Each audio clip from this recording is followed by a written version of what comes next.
माँ सरस्वती को नमन करते हुए नमस्कार विद्यार्थियों। तो आप पढ़ रहे होंगे और मज़े में होंगे आप। ठीक है, मज़े करते रहो आप। थोड़ा बहुत ही माइक व्यवस्थित नहीं हो रहा है। ठीक है, अब हो जाएगा जो भी है। हाँ, तो हम आते हैं, हमारे बिंदु पे आते हैं। तो कुछ नौजवानों ने जैसे कमेंट किया था। कमेंट में कहने का मतलब है, जैसे एक तो सबसे पहले नौजवान है अनीता जाट है, उसके नाम से आईडी है, उसका कमेंट आया है। तो उसका कमेंट कहने का मतलब बिल्कुल सही है। उस बालिका ने जो आंसर बताया उसको हम चेक कर लेते हैं। देखो यहाँ पर पहला क्वेश्चन तो ये था कि जो आपको कहने का मतलब जो जीव दिखाया था आपको, जो कहने का मतलब है जो कीड़ा मकोड़ा जो भी था वो दिखाया था, तो उसका बिल्कुल सही आंसर है। ये कहने का मतलब इनसे क्या होता है, आपका जीवांश पाया जाता है। उस बालिका से मैं कहना चाहता हूँ कि जीवाश्म अलग होता है, जीवांश अलग होता है। ठीक है, तो उसमें क्या होता है, जीवांश से पाया जाता है। ठीक है, और जीवांश का जब अपघटन होता है तो इसमें जैसे नाइट्रोजन वाले पदार्थ हैं, कार्बनिक पदार्थ हैं, और आपके जैसे ऑक्सीजन वाले पदार्थ क्या इसमें आपके बनते हैं। ठीक है, उसके बाद में कि उसका दूसरा क्वेश्चन था नौजवान का, बहुत बढ़िया, नौजवान ने बहुत बढ़िया आंसर दिया है। उस बालिका का नाम है, बालिका है पता नहीं, परंतु उसका आईडी है अनीता जाट के नाम से आईडी है। देखो इधर कि हमने पढ़ा था कि पिछली वाली कक्षा के अंदर की इस प्रकार की आती है हमारी कुछ पीएच स्केल थी। ठीक है, इस पीएच स्केल में यहाँ पर 7 और यहाँ पे 0 और यहाँ पर कितने हैं, 14 मान लें। तो उससे मैंने क्या कहा था कि लगभग जो कहने का मतलब है कि 0 से कितना था आपका 14, कितना था 0 से 14। तो यहाँ पर अम्लीयता का मान क्या होता है, सबसे ज़्यादा होता है, और यहाँ पर क्या होता है, क्षारीयता का मान सबसे ज़्यादा होता है। ठीक है, तो अब कहने का मतलब है हमने पढ़ा कि जो जीवांश का जो अपघटन होता है उदासीन पीएच पर क्या होता है, ज़्यादा होता है। तो ये था सिस्टम। इसके अंदर एक कहने का मतलब है, अगर हम देखना चाहें तो कहने का मतलब है, थोड़ी बाहर से आवाज़ आ रही है। ठीक है, तो आवाज़ नहीं आएगी शायद, देखते हैं। देखो इधर अम्लीय का मतलब है, क्षारीय का मतलब है, शायद मेरे को आवाज़ ज़्यादा ही आ रही है, क्या करें। अगर आवाज़ आपको सूटेबल है तो दिक्कत नहीं ऐसे कहेंगे कि सर बाहर से आवाज़ आ रही है। ये देखो अभी भी एक, ठीक है, चलो आप मेंटेन करो जो भी है। तो यहाँ पर देखो कि इस अम्लीयता का मतलब है और क्षारीयता का मतलब था कि जैसे जैसे अम्लीय मान बढ़ता है, अम्लीय मान घटेगा तो अम्लीय मान घटेगा, तो कहने का मतलब यहाँ पर पीएच की बात करते हैं, उदासीन पीएच के आसपास अधिक आएगा तो आपका हुमस का जो आपका जीवांश है अपघटन ज़्यादा होगा। इसी प्रकार अगर क्षारीय मान घटता है तो भी क्या होता है, ज़्यादा होता है। उस बालिका क्या क्वेश्चन है, सही है, आंसर सही है। ठीक है, इसी प्रकार हम बात करते हैं कि अगर यहाँ पर अम्लीयता का मान बढ़ता है तो भी कम होगा, और क्षारीयता का मान बढ़ता है तो भी क्या होता है, कम होता है। बिल्कुल सही है, क्योंकि यहाँ पर देखो इधर बढ़ने का मतलब है कि पीएच बढ़ रहा है। यहाँ पर सॉरी कह रहा है कि अम्लीयता आपकी बढ़ रही है, क्षारीयता जब बढ़ती है तो कहने का मतलब आपका इसमें पीएच बढ़ता है, जब अम्लीयता आपकी बढ़ती है तो पीएच घटता है। वो सिस्टम आपका उल्टा है। ठीक है, परंतु बालिका क्वेश्चन क्या बिल्कुल सही है। उसके बाद में आपका जो चौथा लेसन आएगा उसमें पीएच स्केल, उसके बाद और भी हम क्या करेंगे, चर्चा करेंगे। अब देखो आगे हम बिंदु की बात करें। हाँ जी, एक नौजवान थी, उसके बाद में महसवास कला के नाम से आईडी है, तो उसने भी सिर्फ एक ही क्वेश्चन का आंसर दिया है, उसके बिल्कुल सही है। उस बालिका ने बिल्कुल सही कहा है कि जब अपघटन होता है तो इसमें नाइट्रोजन वाले पदार्थ बनते हैं। बिल्कुल महसवास कला वाली बालिका का जो बालक है, बालक ठीक है, उसका भी क्या आंसर बिल्कुल सही है। अब देखो उसके बाद में आगे आता है हमारा अगला बिंदु, आपके सिलेबस के अनुसार आता है कार्बन चक्कर। क्या आता है, कार्बन चक्कर की बात करते हैं। ठीक है, तो कार्बन चक्कर ये लीजिए, कौन सा चक्कर आएगा आपका, कार्बन चक्कर।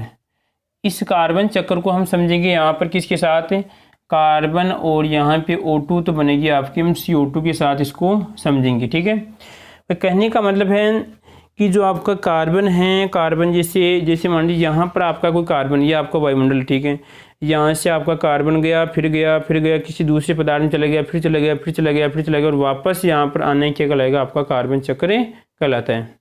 समझ गए आप इसमें। अगर हम मृदा की बात करें, वायुमंडल से कहाँ पे जाएगा, आपका मृदा में, और मृदा से वापस वायुमंडल में आना क्या कहलाता है, आपका कार्बन चक्र कहलाता है। जैसे आप कहने का मतलब है, अगर कोई जैसे मान लीजिए कोई ऐसा, अगर मान लीजिए घूमने वाली चीज़ है, ठीक है, घूमने वाली चीज़ है वो इस प्रकार घूमेगी, यहाँ से स्टार्ट होती है फिर घूमती है घूमती है और वापस अपने स्थान पे जाती है, वो भी क्या एक तरह का क्या है, चक्कर ही होता है। या मान लीजिए किसी आप कोई काम के लिए जाते हैं और आपको कोई काम नहीं होता है, ठीक है, और आप कहते हैं कि आकर चक्कर ही कटवा दिया हमें, ठीक है, तो वही सिस्टम होता है कि कहने का आप घूम भी रहे हैं और आपको वापस वहाँ पे आ रहे हैं, और आपका कहने का मतलब इसमें कोई परिवर्तन, विशेष परिवर्तन नहीं होता है, वही परिवर्तन आपकी घूम के होते हैं वापस प्राप्त हो जाती हैं। तो आपको क्या याद रखना है इसमें, ये कहने का मतलब जो आपका कार्बन है उस कार्बन का एक रूप से दूसरे रूप में जाना और वापस से कहने का मतलब वायुमंडल में आना, वायुमंडल से एक रूप से दूसरे रूप में जाना और वापस कहाँ पे आना, आपके वायुमंडल में आना क्या कहलाएगा, आपका कार्बन चक्र कहलाता है।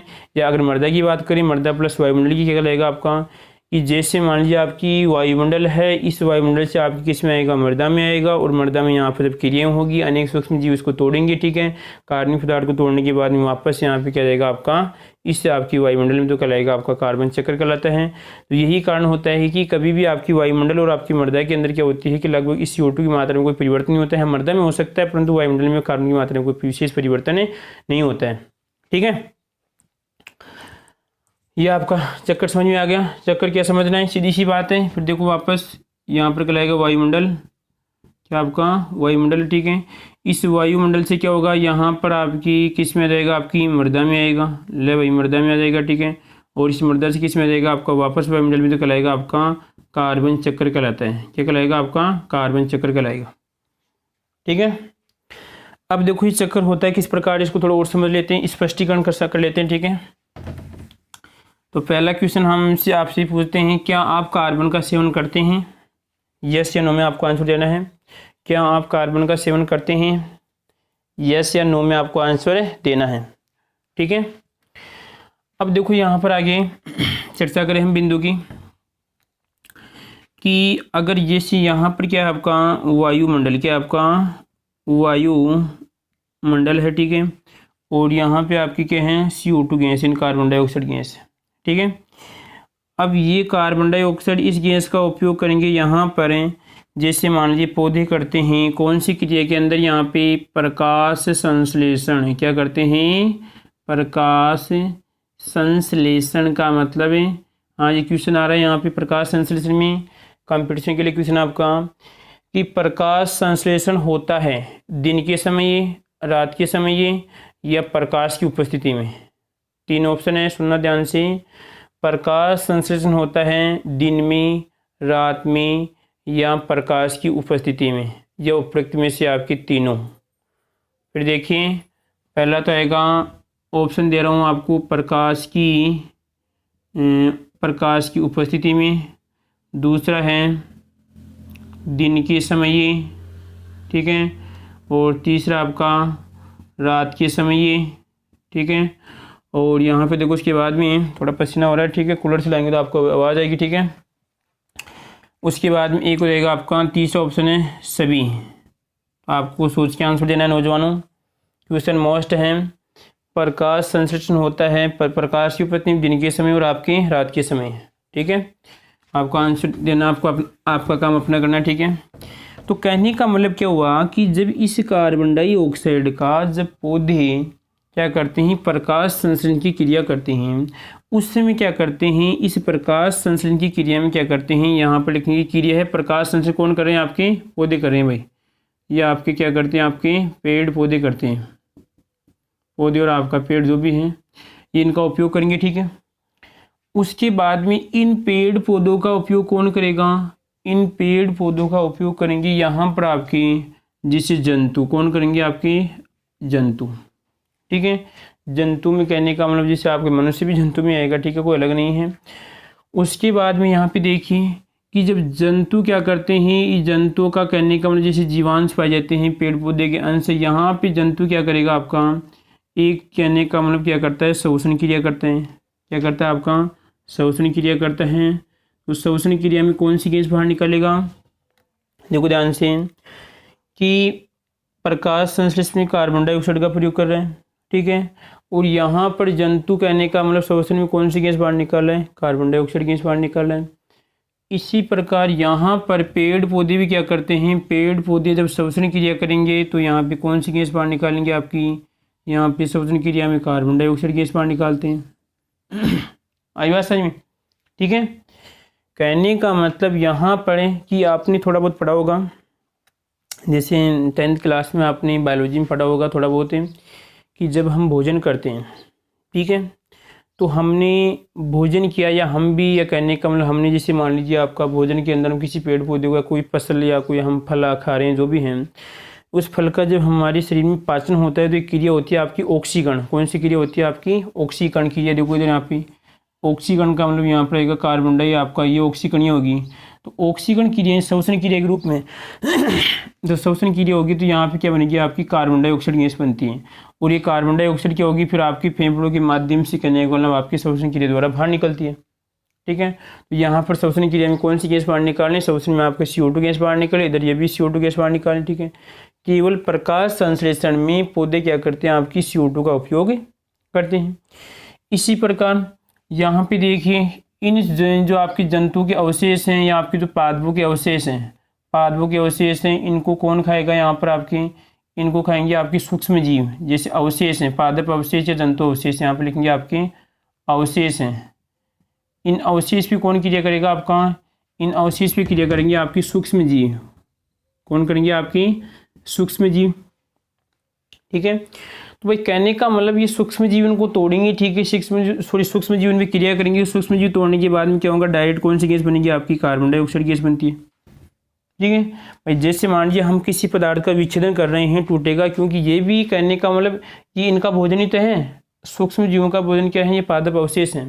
इन अवशेष को जब ये खाएंगे, ठीक है, खाने के बाद में कौन सी गैस निकालेंगे? आपकी यहाँ पे कार्बन डाइऑक्साइड गैस बाहर निकलती है, ठीक है। इसी प्रकार यहाँ पे देखिए कुछ सूक्ष्म जीव होते हैं जो क्या करते हैं? कार्बन डाइऑक्साइड का उपयोग करते हैं। क्या करते हैं? कार्बन डाइऑक्साइड का यहाँ पे उपयोग किया। कार्बन डाइऑक्साइड का उपयोग करने के बाद में क्या करते हैं? पादप यानी अवशेष बनाया, और इस अवशेष का फिर वापस क्या होगा? जब यहाँ पर ऑक्सीकरण होता है, कहने का मतलब यहाँ पर ये टूटेगा, टूटने के बाद में कौन सी गैस निकलेगी? कार्बन डाइऑक्साइड गैस से बाहर निकलती है। यहाँ पर आएंगे आपके स्वपोषित, क्या आएंगे? आपके स्वपोषित आपकी सूक्ष्म जीव, ठीक है। तो स्वपोषित सूक्ष्म जीव क्या करेंगे? फिर आपकी कार्बन डाइऑक्साइड का उपयोग करेंगे, और फिर वापस से आपकी जो सूक्ष्म जीव के अवशेष है इसके फिर टूटेंगे, टूटने के बाद में कौन सी गैस निकली? कार्बन डाइऑक्साइड गैस से निकलती है। तो इस प्रकार आपका क्या होता है? कार्बन चक्र पाया जाता है। इसमें किसी प्रकार की आपको दिक्कत है? फिर देखिए एक बात ध्यान रखना कि केवल जो कार्बन डाइऑक्साइड है वो अधिकतर रूप में आपकी प्रकाश संश्लेषण के माध्यम से पेड़ पौधों को प्राप्त होती है। पेड़ पौधे श्वसन करते हैं, फिर पेड़ पौधे से जंतु, जंतु फिर श्वसन करते हैं, फिर उनके अवशेष हैं, अवशेष वापस आपकी कार्बन डाइऑक्साइड आपको प्राप्त होती है। ध्यान रखना, ठीक है। कोई दिक्कत इसमें किसी को? इसमें एक प्रक्रम तो ये पढ़ लिया, ठीक है। और देखो यहाँ पर अधिकतर देखिए भाई ये प्रक्रम कहाँ पे हो रहा है? कि कहने का मतलब ये तो हमने कहाँ पे पढ़ा कि जिससे आपका जंतु अवशेष, जंतु कहाँ पर जाएंगे? फिर आपके इनके अवशेष कहाँ पे? मिट्टी में चले गए, और मिट्टी में जाएंगे, कहाँ पर जाएंगे? ये अवशेष कहाँ पे होगा? इन अवशेष का मतलब क्रिया कहाँ पे होगी? ये मिट्टी के अंदर होगी भाई। ये क्रिया यहाँ पे मिट्टी में होगी, मिट्टी में वापस आपकी कहाँ पर? वायुमंडल में आपकी नाइट्रोजन, आपको कार्बन डाइऑक्साइड प्राप्त हो जाती है। और देखो उसके बाद में कोई दिक्कत इसमें चक्कर में? सिंपल है बिल्कुल, कोई दिक्कत वाली बात नहीं है, सभी कर सकते हैं आपको। उसके बाद देखो थोड़ा बहुत है कि मिट्टी के अंदर क्रिया किस प्रकार होगी कार्बन डाइऑक्साइड की, वो भी देख लिए। तो और देखो उसके बाद में और समझ लेते हैं इस बात को कि जब ये आपका पादप की जड़ें हैं, पादप की जड़ें क्या करती है? जब श्वसन करती है कौन सी गैस बाहर निकालती है? कार्बन डाइऑक्साइड गैस बाहर निकालती है। ये कार्बन डाइऑक्साइड क्या करता है? जब यहाँ पे इस H2 के साथ क्रिया करता है तो यहाँ पे क्या बनाएगा? आपका H2CO3 कार्बनिक अम्ल का निर्माण करता है, ठीक है। और ये कार्बनिक अम्ल देश के नौजवानों, कहने का मतलब जैसे आपके आयन पाए जाते हैं, पोटेशियम आयन होता है, या हम कह सकते हैं आपका कैल्शियम आयन से क्या करता है? क्रिया करता है, और आपके यहाँ पे क्या बनाता है? उत्पाद बनेगा। यहाँ पर आपके पोटेशियम की बात करते हैं, पोटेशियम बाइकार्बोनेट बनता है। क्या बनता है? आपका पोटेशियम बाइकार्बोनेट बनता है, ठीक है। और जब यहाँ पर ये मृदा के अंदर उपस्थित होते हैं तो इनके जलीय विलयन में, ये जलीय विलयन में टूट जाते हैं। ये क्या आपके सभी लवण हैं? क्या हैं? लवण हैं। और ये लवण क्या हो जाएंगे? जब टूटेंगे, टूटने के बाद में जो इसका जो कार्बन है, इस कार्बन का उपयोग कौन कर लेंगे? आपके पौधे कर लेंगे। कौन कर लेंगे? इसकी कार्बन का उपयोग पौधे कर लेंगे, ठीक है। और इस पौधे उपयोग करने के बाद में फिर पौधे आपकी यहाँ पे पौधों का क्या करेंगे? जब जीव जंतु खाते हैं, जीव जंतु खाने के बाद में क्या होगा? वापस फिर इनका अपघटन होगा, तो वापस आपको कार्बन डाइऑक्साइड की होती प्राप्त हो जाती है, ठीक है। सिंपल प्रक्रम है, आपको याद रखना है कि कहने का मतलब CO2 जल के साथ क्रिया करती है, कार्बनिक अम्ल बनता है, ये कार्बनिक अम्ल आपके पोटेशियम है, आपके कैल्शियम है और इन आयनों से क्रिया करता है। तो कहने का मतलब ये आपके पोटेशियम के लवण बनाते हैं। लवण बनने के बाद में क्या होगा, ये इनसे पादप की क्रिया करेगा, लवण टूट जाएंगी, टूटने के बाद में इनका उपयोग कर लेगा, अपने आपको वापस कर्म इसमें प्राप्त होता रहेगा। ठीक है, कोई दिक्कत किसी को इसमें, सिंपल प्रक्रम था। ठीक है, और क्लास लेट होने का कारण थोड़ा बहुत हो गया था, यानी थोड़ा इंक वाली व्यवस्था नहीं थी, वो लेके आए थे। ठीक है, तो आप पढ़िए, हमारी तरफ से रेगुलर क्लासेस रहेगी, कोशिश हम पूरी करेंगे। और शायद टेस्ट भी होगा, टेस्ट के लिए आपको 24 घंटे पहले हम ग्रुप में आपको सूचना दी जाएगी। ठीक है,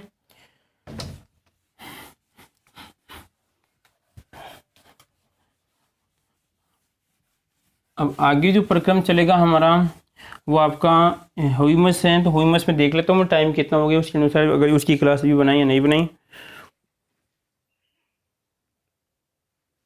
टाइम बढ़ गया है, वैसे तो 16 मिनट हो गई है, कोई दिक्कत नहीं है। तो वैसे वो एक नौजवान था विकास यादव, वो बोल रहा था कि सर लंबी क्लास है, तो लंबी क्लास है तो आज छोटी क्लास बन रही है, शायद 16-17 मिनट की है, तो आप उसको जो भी है मैनेज कर लेना। ठीक है प्यारे विद्यार्थियों।